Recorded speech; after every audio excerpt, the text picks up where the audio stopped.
Bon, donc, hein, la stabilité d'un système bouclé se voit par rapport à la valeur finale que l'on obtient en sortie. Il faut que cette valeur finale soit constante.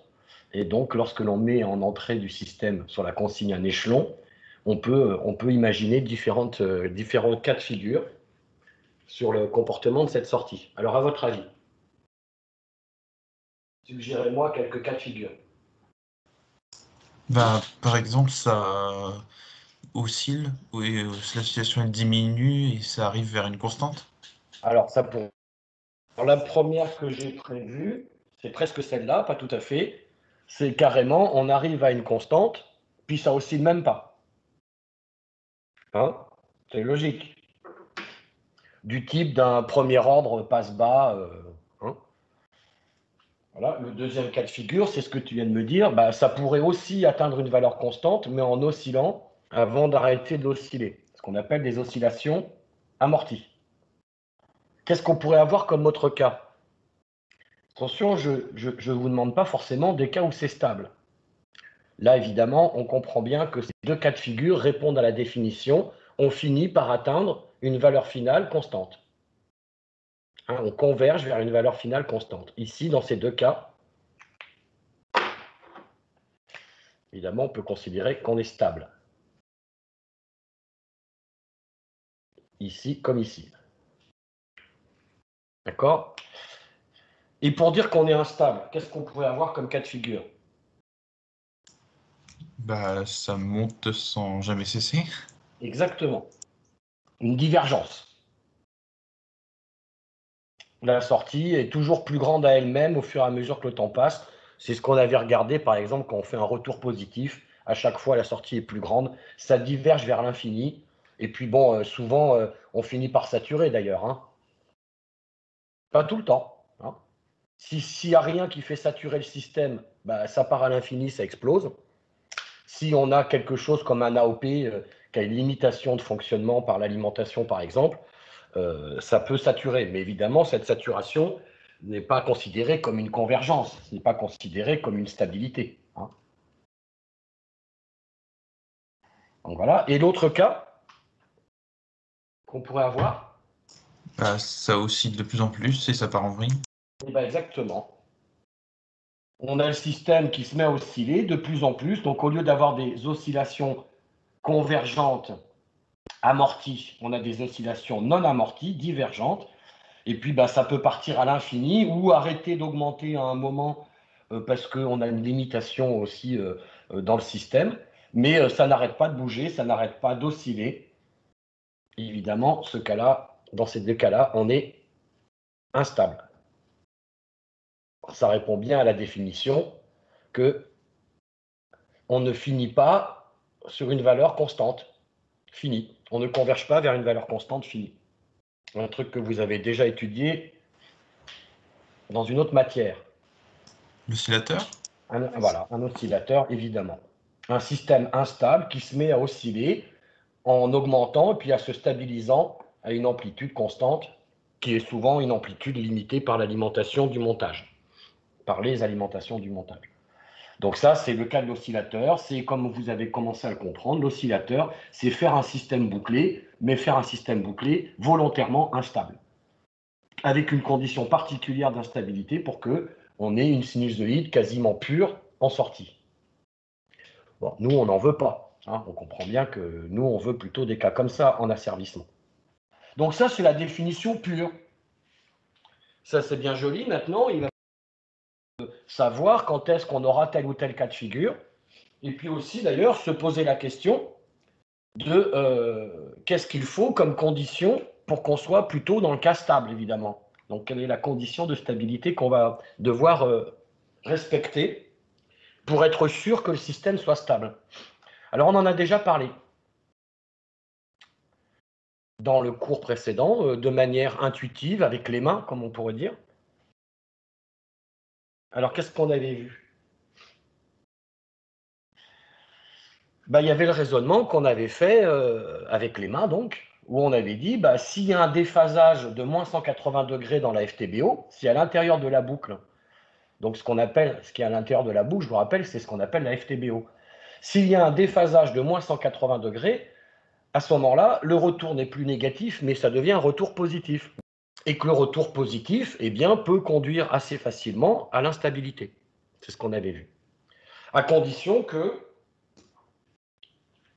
lorsqu'on est dans ce cas-là, donc avec un retour équivalent à un positif, à cause d'un déphasage de moins 180 degrés, on avait vu qu'il ne fallait pas que l'amplification soit supérieure à 1, ce qui veut dire qu'il ne fallait pas que le gain de la FTBO soit positif. Hein. On est stable si le gain de la FTBO est inférieur à 0 dB. Inférieur à 0 dB, hein, je vous rappelle que ça veut dire une amplification, un module inférieur à 1. Et ce qu'on avait vu aussi au tout premier chapitre, c'est que finalement, comme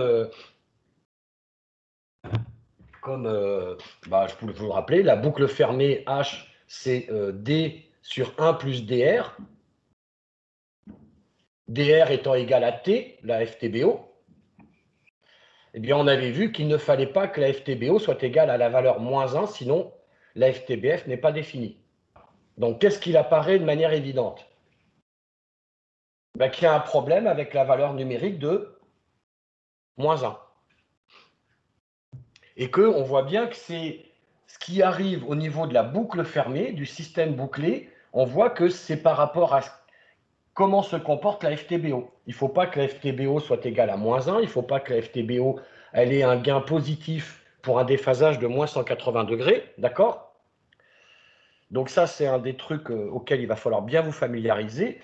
C'est en regardant la boucle ouverte que l'on va pouvoir conclure sur la stabilité de la boucle fermée.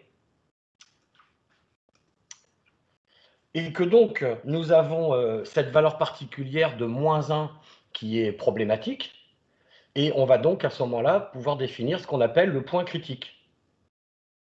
Et ce point critique, voilà, je résume ici ce que je viens de dire oralement. On a donc une valeur moins 1 qui est une valeur critique pour la FTBO. Si la FTBO vaut moins 1, la FTBF est non définie. Voilà, donc cette valeur moins 1, on va voir qu'on peut la considérer comme étant un point dans un certain graphique. Alors pourquoi dit-on un point critique par rapport à cette valeur moins 1? Vous êtes d'accord que moins 1, finalement, on peut dire que c'est un nombre complexe. Hein, le nombre complexe qui vaudrait moins 1 plus 0j. Ou plus j fois 0. C'est bien un nombre complexe. Tout nombre réel, on peut dire que c'est un nombre complexe dont la partie imaginaire est nulle. Donc si je le considère comme un nombre complexe, moins 1 plus 0j, que vaut le module du nombre moins 1? C'est 1. Racine de 1 carré, donc ouais, ça fait 1. Oui, exactement. C'est racine de moins 1. Hein, on pourrait l'écrire bien comme il faut. C'est le module, donc c'est racine de la partie réelle moins 1 au carré plus 0 au carré. On fait le calcul, ça fait racine de 1, ça fait 1. Le module est égal à 1. Ce qui fait en dB 0. Bien sûr. 20 log de 1, ça fait 0. Ok, facile, bête et méchant. Moins 1, c'est un nombre qu'on peut illustrer par un module de 1, un gain de 0 dB. Et quelle phase? 0 du coup. Ah non, pas 0, non. Plus 90. Non plus. Moins 180. Et oui, pourquoi moins 180? Ah bah oui, je suis bête, on l'avait dit. Hein? Pourquoi moins 180? Comment on fait pour se rappeler de ça rapidement? Parce que c'est moins 1 et du coup sur l'axe, on a fait un demi-cercle. Exactement, c'est avec le cercle trigonométrique. Alors moins pi, hein, c'est pareil. C'est avec le cercle trigonométrique qu'on voit ça le mieux. Quand vous avez un nombre complexe, on peut représenter sa partie réelle, sa partie imaginaire.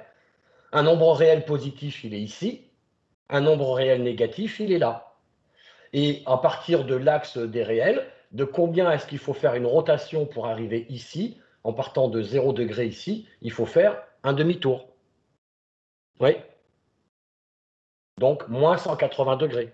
Alors évidemment, ça peut être aussi plus 180 degrés, tout ça, c'est à plus ou moins de capi, comme toujours en maths. Hein.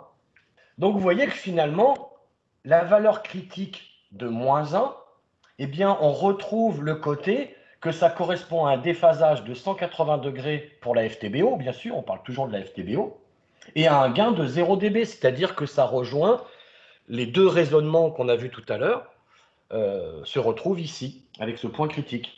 Le fait que la FTBO ne doit pas déphaser de 180 degrés, ou qu'à ce moment-là, il doit y avoir un gain négatif, et le fait que la FTBO ne doit pas être égale à moins 1.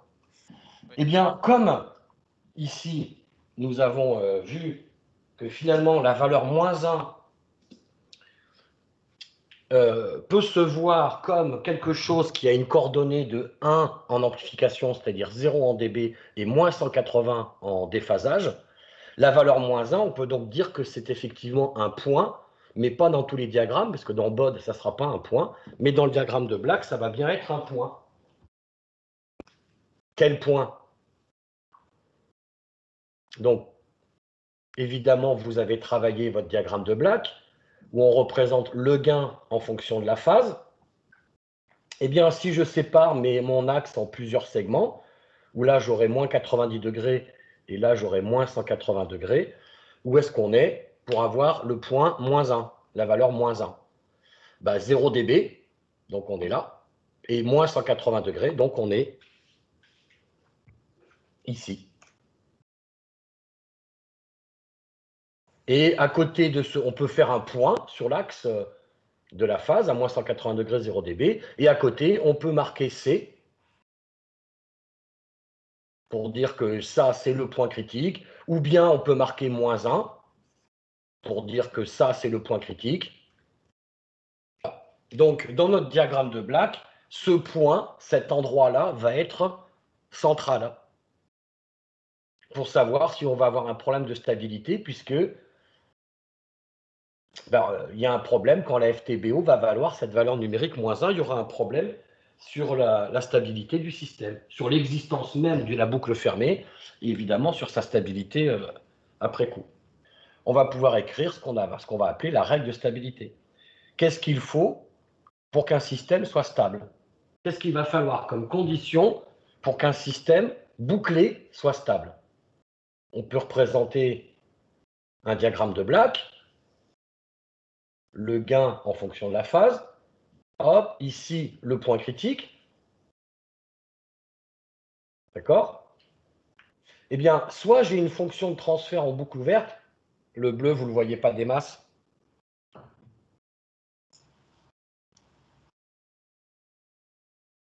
Imaginons, j'ai une FTBO, là vous le voyez bien le rouge? Oui. Alors, on représente bien le sens des oméga croissants, hein, toujours. Donc ça, ici, je ne dessine que des FTBO. Hein. Si j'ai une FTBO qui est représentée comme ça, dans Black, par rapport au point critique qui est là, qu'est-ce qu'on peut voir? Que ça coupe l'axe perpendiculaire, oui. Ouais, c'est pas trop là que c'est intéressant. C'est ici que c'est important de regarder. Parce que ici, ça correspond à un déphasage de moins 180 degrés. Ouais. Or, qu'est-ce qu'on a dit? Quand la F de moins 180 degrés, il faut que le gain soit Nul. négatif. Il faut qu'il y ait une amplification inférieure à 1 si on veut que ce soit stable, quand on déphase de moins 180 degrés. Donc, il faut que le gain soit inférieur à 0 dB. Et dans ce cas-là, du coup, on peut dire qu'on est stable. Oui ou non? Mais monsieur, ça veut dire que du coup, sur le diagramme de Black, il y a des zones où ça va être stable et des zones où ça va être instable. Exactement. En fait, du coup, la zone Exactement. Exactement, on peut le dire comme ça. Et c'est bien ce qu'on va montrer. On va même aller plus loin que juste stable ou instable par rapport à des zones. Mais c'est ça, il y a des positions de la FTBO où ça fera un système stable. Et la FTBO, si elle a un autre positionnement, si elle passe dans une autre zone, ça sera instable. Là, pourquoi est-on stable? Parce que quand il y a un déphasage de moins 180 degrés, le gain est négatif. Ce qu'on vient de voir juste au début. Ce qu'on a vu intuitivement avec les mains dans les cours précédents. Et justement, si je veux représenter un cas instable, ça serait quoi? Ça serait, oh, le vert, il ne va pas être terrible non plus. Hein. Bon, je vais essayer le bleu clair. Si vous arrivez à le voir. Oui. Donc, si ma courbe, ma FTBO, c'est toujours de la FTBO que je représente, on est bien d'accord, j'insiste, mais c'est important. Si ma FTBO, elle a un comportement de cette gueule-là, cette fois, pour moins 180 degrés, que vaut le gain, il est supérieur à 0 dB. Donc, on est dans le cas de figure quand la FTBO change le signe avec le moins 180 degrés, fait un retour positif, on a une amplification supérieure à 1. Ici, on est instable. Il y a un cas de figure qu'on pourrait représenter ici, le cas limite. Ça serait quoi? Où la courbe, elle passe par C. Exactement. Un cas limite, où je la mets en pointillé pour ne pas surcharger. Et dans ce cas-là, on est à ce moment-là à ce qu'on appelle la limite de stabilité. Quand on passe pile poil par le point critique, on obtient la limite de stabilité. Alors, quand on est en limite de stabilité, on me pose souvent la question, je vous réponds tout de suite, on n'est pas stable. On est à la limite de la stabilité, donc on ne peut pas considérer comme on est stable. C'est un cas de figure où on est instable, c'est là où on commence vraiment à être instable. Au-dessus, on est sur instable, on est instable au-dessus, on est instable dessus, et puis dès qu'on est en dessous, on est stable. D'accord? La limite de stabilité, c'est ce que vous étudiez avec les oscillateurs. Quand vous faites l'étude de la fonction de transfert d'un oscillateur, que vous regardez quand est-ce qu'elle vaut plus 1, alors elle vaut plus 1 avec les oscillateurs parce qu'on a un retour positif, donc ça devient bien moins 1 avec les asservissements qui ont un retour négatif. On avait parlé de ça aussi avec la différence entre les deux études, soit moins 1 pour l'asservissement, soit plus 1 pour les oscillateurs. Et donc, quand on vous dit, oh, il faut calculer quand est-ce que T de P égale plus 1, c'est-à-dire quand est-ce que mon système passe pile poil sur la limite de stabilité. Et à ce moment-là, ça oscille. Donc, on peut résumer ça en une phrase. On va bien tout marquer les termes, puisque chaque mot est important, pour bien comprendre de quoi on parle. À savoir que, donc, un système en boucle fermée est stable si la courbe de la FTBO, si la FTBO du système bouclé, donc si la courbe de sa FTBO dans Black passe en dessous du point critique. J'ai mis en dessous entre guillemets, parce que ce n'est pas un terme très scientifique, mais ça résume bien ce que l'on vient de voir avec les petits dessins. Il faut être sous le point critique. Qu'est-ce qu'on peut conclure maintenant qu'on a vu cette règle? Eh bien, ce qu'on va conclure, et c'est là où on retrouve le côté que ce n'est pas évident de faire une chronologie dans les chapitres, puisque dans les chapitres précédents, on a d'abord parlé de la précision, parce que c'était le plus facile à aborder, mais en fait, évidemment, maintenant qu'on voit qu'il peut y avoir un problème de stabilité, eh bien, avant toute chose, la première chose à faire, c'est de savoir si le système va être stable en boucle fermée ou non. Donc, il faut d'abord étudier la stabilité du système. En première chose à faire, c'est ça, d'étudier la stabilité du système. Puis, quand on aura vu si le système est stable ou non, on pourra regarder la précision du système. Pourquoi je précise ça? Parce qu'évidemment, si le système n'est pas stable, donc s'il diverge, s'il n'atteint pas une valeur finie constante, bien sûr, on ne peut pas parler de précision, puisque la précision, c'est l'écart entre la consigne et la sortie du système, sous-entendu quand la sortie converge. Si la sortie diverge, il n'y a pas de précision.